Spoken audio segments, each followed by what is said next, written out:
의원님. 원장님, 저 질의에 앞서서요. 예. 자료 요청 좀 하겠습니다. 예. 저 가스공사 사장님. 네. 이 지금 그 업무 현황 페이지 22페이지를 보면 말이죠. 국내 투자가 3.3조라고 되어 있는데 그래프는 9.2조로 되어 있고 도대체가 숫자가 하나도 안 맞습니다, 이게. 예? 운전자금이 3.2조 원이라고 그래프는 되어 있는데 위에는 2.3조 원이라고 되어 있고 도대체 어느 게 맞습니까? 이 자료 좀 다시 좀 만들어 주십시오. 예.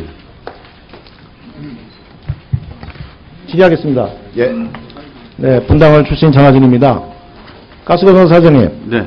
지금 연동제 유보금이 얼마라고 그러셨습니까? 미수금. 지금 한 규모가 5조 정도 되는 걸로 알고 있습니다. 네, 5조 5천억 정도, 5조 7천억 뭐 이렇게 얘기를 하고 있습니다. 2008년도 2월 5일 2차 물가 안정대책에서 원가 이하로 판매를 하라는 그런 지시가 있었죠. 네. 그래서 그 이후에 부채가 2007년도 8조 7천억에서 2012년에 31조로 약 한 4배 정도 늘어납니다. 맞습니까? 네. 그래서 자 이제 문제가 뭐냐면 이 5.7조, 5.5조 원에 달하는 미수금이 지금 가스공사에서는 이걸 뭐로 인정하고 있느냐? 미실현 수익으로 인정하고 있어요. 그래서 이걸 언제라도 받을 수 있다 이렇게 생각하는 겁니다. 그래서 2012년에 당기순이익이 5천억이 났습니다. 영업이익이 무려 1조가 났어요. 맞죠? 그러면 도대체 이 5조라는 미수금을 언제 회수합니까? 회수될 수 있다라고 생각을 하는 것인데 만약에 민간 같았으면 적자도 나고 흑자도 나고 가격이 떨어질 수도 있고 올라갈 수도 있습니다. 그런데 가스공사는 싸게 팔았다고 해서 그 돈을 나중에 우리 국민들한테 다시 받겠다 이런 생각을 갖고 있는 것이고 그것을 계속 이익으로 미실현 이익으로 계산을 해서 이익이 나는 기업으로 인정을 하고 그 다음에 주주들한테 10%의 주식 배당금을 주고 있습니다. 그러니까 부채가 계속 늘어날 수밖에 없는 거예요. 저 같아도 이런 회사는 그냥 눈 감고도 하겠습니다. 도대체 채권회수가 100% 인정되고 받지 않은 건 나중에라도 국가가 다 견제해줄 것이다. 이런 가정하에 회사가 운영되는 게 맞습니까?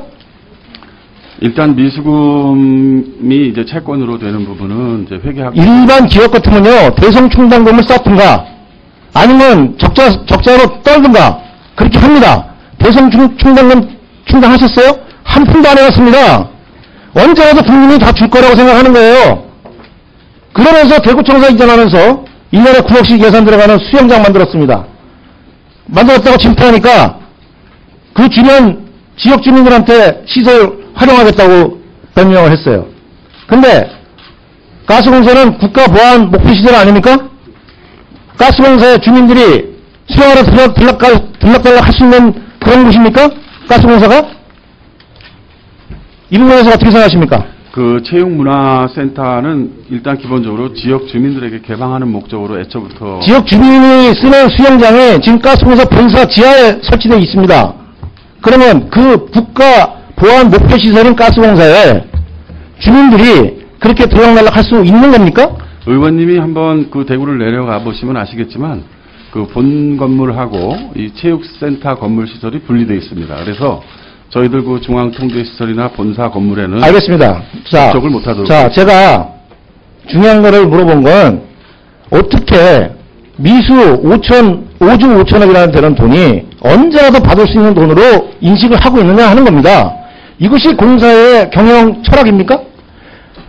회사가 어렵고 나라가 어려워서 국민들한테 가스료를 제대로 못 받았어요. 물가 때문에.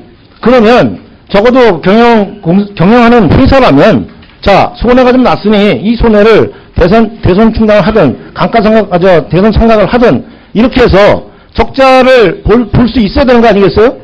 그런 상황에서도 계속 흑자를 내고 있습니다. 지금 1조씩이나. 그리고 영업이익 5천억씩 낸다는 게 말이 됩니까 이게? 이거는 그냥 눈 감고 앙하는 거예요. 눈 감고. 그러면서 건실한 회사고 건강한 회사라는 게 말이 되겠습니까?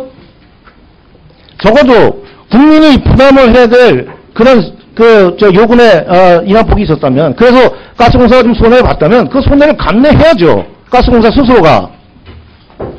이건 정부에서 내가 강하게 질타할 문제이긴 합니다만 앞으로 이렇게 하면 안 됩니다. 대책을 좀 세우셔야 될 것 같습니다. 예, 아무튼 공사에서는 재무 구조 정상화를 위해서 지금 미수금 조기 회수 등을 적어도 민간 차원에서 좀 생각을 해주세요. 민간들한테도 지금 주식 배당금이 나가고 있습니다. 석유공사 질문 드리겠습니다. 네. 지금 석유공사 비축기지들 이게 국가 보안시설로 지금 되어 있죠. 예, 그렇습니다. 그런데 외곽 지역은 군, 경, 그다음에 지역 예비군이 경계를 하고 예, 그렇습니다. 경비원, 그다음에 경계 지역은 경비원, 주요 핵심 시설은 직장 예비군이 하게 돼 있어요. 네. 그런데 심각한 게 뭐냐면 적의 포병, 미사일, 항공기 공격에 대한 대포병, 대방공작전, 방어 계획은 있습니까? 그건 군 부대에서 가지고. 그래서 그 관계돼서 저 프로그램이 되어 있습니까? 예. 되어 있습니까? 네. 제출해 주세요. 지금 현재 그 방어 개념은 보안 사항이라 저희에게 그 전달은 되어 있지 않습니다. 그래서 저희가 제출하기보다는. 알겠습니다. 그럼 저희가 확인을 하겠습니다. 네. 그 다음에 이게 지금 지하 저장 시설 같은 경우에 피폭됐을 때 저항 강도가 어떻게 되는지, 어느 정도 피해가 있는지 시뮬레이션 한 적이 있나요? 지하 시설에 대해서는 피폭에 대한 우려가 없는 것으로 저희가 기술적으로 없어요? 판단하고 있습니다. 예. 없다고 말씀하셨습니다. 네. 알겠습니다. 그래서 지금 화재 발생 시에 어떤 피해가 있을지, 또 유류 누출에 대해서 2차 피해가 있을지, 이런 부분에 대해서 지금 준비가 되어 있나요? 예, 저희 지상 시설에 대해서는 철저한 그 화재 진압 장비를 갖추고 있고, 또 방어벽을 세워서 어떤 탱크 하나가 파괴가 될지라도 인근에 확대가 되지 않도록 그렇게 대비를 하고 있습니다. 지금 저희 조사에 보면 북한의 그 분대급 편제하기인 RPG-7 정도의 유효 사거리 내에서는 이게 뚫린다라고 되어 있습니다. 파괴가 된다고. 의원님 지적이 옳으십니다. 지금 이런 상황인데 어느 정도 이 방어에 대한 저게 되는지 우려가 좀 있습니다. 네. 좀 철저한 부분을 해주시고, 그거는 역시 가스공사도 마찬가지인 것 같습니다.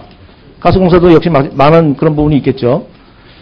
저는 계속 공기업에 대한 그 얘기를 앞으로도 계속 할 생각인데요. 제가 기업을 하던 사람이어서 그런지 몰라도 이 공기업의 지금 이 경영이라는 것은 정말 너무 방만하게 운영되고 있다는 생각을 지울 수가 없습니다.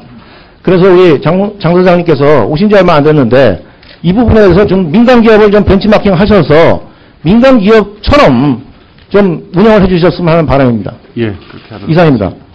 네, 수고하셨습니다.